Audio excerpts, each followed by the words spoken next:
தமிழகத்தில் நாடாளுமன்ற மக்களவை தேர்தல் நடந்து முடிந்திருக்கும் நிலையில் வருகின்ற ஜூன் 4ஆம் தேதி தேர்தல் முடிவுகள் வெளியாக உள்ளது அரசியல் கட்சியினரிடையே பதற்றத்தை ஏற்படுத்தியுள்ளது.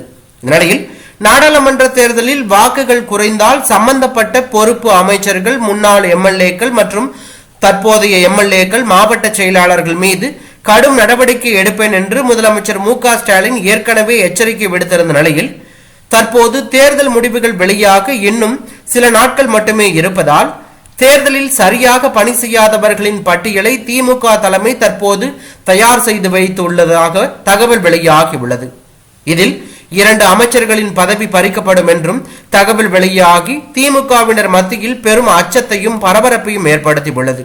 இருந்தாலும் தேர்தல் முடிவுகள் வெளியான பிறகுதான் இது குறித்த அறிவிப்பு வெளியாகும் எனவும் தெரிகிறது. இந்நிலையில் அமைச்சர்கள் மற்றும் எம்எல்ஏக்கள் தற்போது பதற்றத்தில் இருந்து வருவதாக தகவல் வெளியாகி அரசியல் வட்டாரத்தில் பரபரப்பை ஏற்படுத்தியுள்ளது.